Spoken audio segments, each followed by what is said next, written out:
नाटिका प्रस्तुत करणार आहोत। नाटिकेचे नाव आहे लाखाकोटीच्या गप्पा।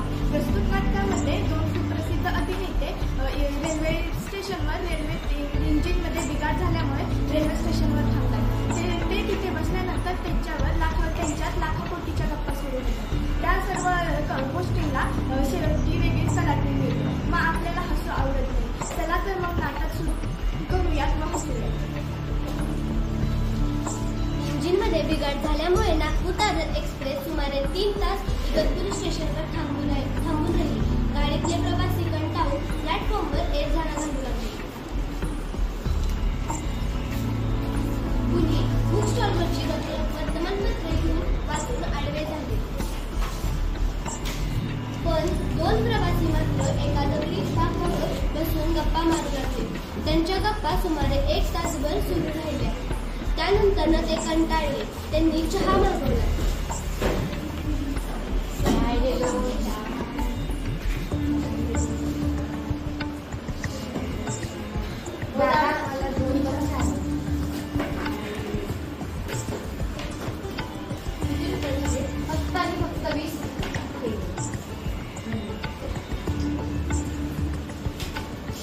चहा पिल्यानंतर त्यांच्या गप्पा पुन्हा रंगल्या। त्या इतके मोठ्याने बोलत आणि हसत होते की त्यांचा शब्द निशब्द दूरवर ऐकू जात होता।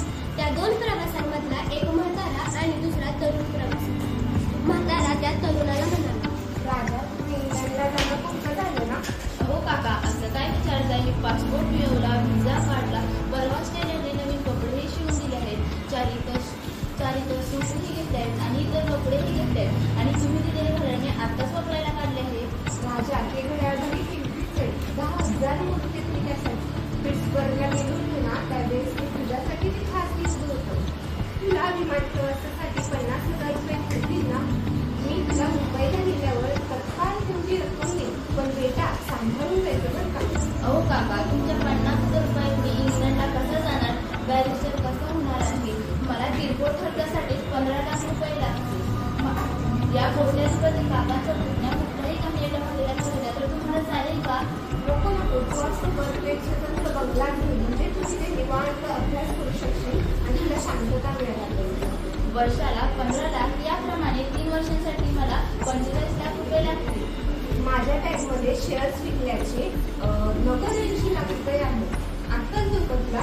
नको, गाडीत बसल्यावर द्या। मला एक मोटारही लागेल। मी दररोज कॉलेजवर गाडीनं जाणार ना, चालेल तर चालणार, त्यासाठी 20 लाख रुपये तरी लागतील। ते देखील पैसे माझ्या बॅगेतच आहेत। मला सारा युरोप बघायचा आहे। प्रत्येक देशात किमान 1 वर्ष तरी राहावं लागणार आहे। त्याचा निम्मा खर्च मी करणार आहे। आईने मला परवाच दिले 40 तोळ्याचे दागिने दिले आहेत, तेही माझ्या याच बॅगेत आहे। राजा, अजिबात काळजी करू नकोस। मी तुझ्यासाठी वाटते तेवढा पैसा खर्च करायला तयार आहे। मी आपले जे सफरचंदाचे 2 मळे आहेत आणि चहाचा जो 1 मळा आहे, ते मिळून जे 10 कोटी येतात ते मी तुझ्यासाठीच खर्च करणार आहे। त्यांचं असं बोलणं चालू असतानाच गाडी सुटल्याची घोषणा झाली। कृपया सर्व नागरिकांनी पुढे लक्ष द्यावे। प्लॅटफॉर्म क्रमांक 54321 वरील नागपूर दादर एक्सप्रेस इगतपुरी ही गाडी आत्ताच सुटणार आहे, याची सर्व नागरिकांनी नोंद घ्यावी। 2 प्रवासी आपापल्या डब्यात शिरले आणि खिडकीसमोरच्या समोरील बाकावरती बसले।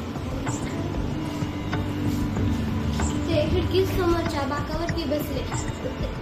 ते 5 मिनिटांनीच ते पेंगायला लागले आणि चक्क घोरायला लागले। अरे, ही किती मोठी माणसं आहेत! इगतपुरी स्टेशनवर किती मोठ्याने गप्पा मारत असतात। या संधीचा आपण फायदा घेतला पाहिजे। या आठवड्यात स्वतः कधी काका आणि पुण्याचे पैसे जोडून आपण खूप श्रीमंत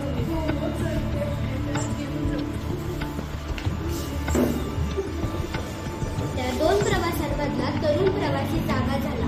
त्याने आपल्या सीटच्या खाली बॅग आहे की नाही ते पाहिलं, पण त्याची बॅग तिथं नव्हती। अरे उठ, इथे माझी बॅग दिसत नाही आणि तुझीही दिसत नाहीये।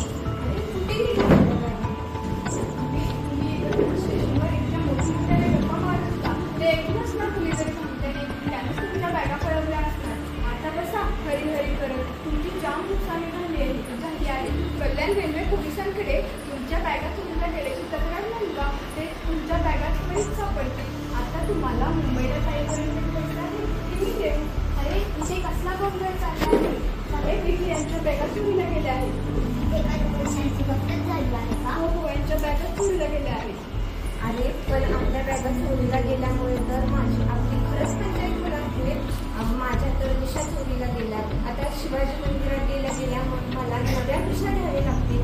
परत तिथे 10 रुपये दंड बसणार. तुम्ही आहात तरी कोण? तुम्हाला कशाला दाखवत नव्या दिशा? कोट्याधिपती रचना असलेल्या त्यांच्या बॅगा चोरीला गेल्या तरी तुम्ही इतकी शांत? अहो आम्ही लोक नाटकवाले, मी राजे गोसावी आणि हे शरद तळवलकर. आम्ही दोघं आमच्या नवीन नाटकाची रिहर्सल करत होतो. मग तुमच्या इगतपुरी स्टेशनवरच्या लाखाच्या कोटींच्या गप्पांचं काय? अहो ते तर आम्ही केवळ वेळ घालवण्यासाठी आमचे जे नवीन नाटक आहे ना तिथे आम्ही रिहर्सल करत होतो.